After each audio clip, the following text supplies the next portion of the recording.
The normal trade-off that economists see is if you want to get rid of inflation, you got to have a big recession. And historically, that was always true.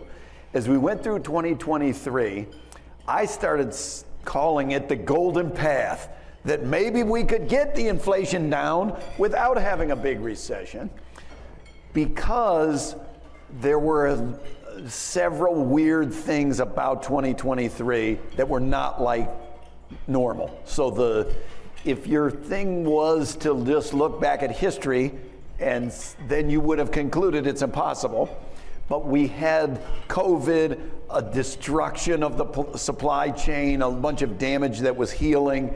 The supply side improvements that we saw in 23, I think were central to enabling that to happen. Kind of begs the question, well, then can they continue in 24? I hope so, but it's not going to be as extreme as it'd be the golden tributary, not the golden path or something, but I think that mostly explains how they could happen. If you look at core inflation, it got out of control. There's a target that the Fed sets to get inflation to 2% and to keep it at 2%.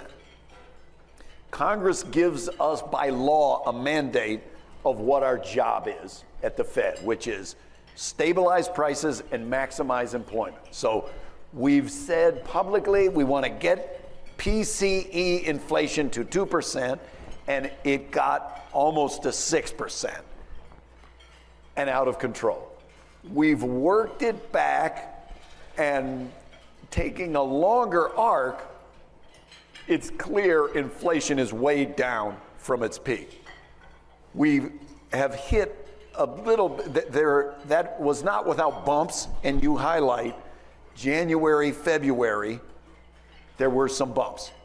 The February bump was smaller than the January, so that's at least good. But I always say 1 month is no months, and 2 months, that's a real month. So that we had that for 2 months, you can't just dismiss it as noise. I still feel like if you look at the broader economy, it doesn't really look like broad-based overheating. Those labor market metrics are coming back into better balance. There are even some things that are a little cautionary, like if you look at consumer delinquencies, they're rising, and in the past, rising consumer delinquencies have been an indicator that the business cycle is kind of turning. So it doesn't feel like broad overheating, so I still think if you take a longer arc, inflation's coming down, and we're going to get to 2%.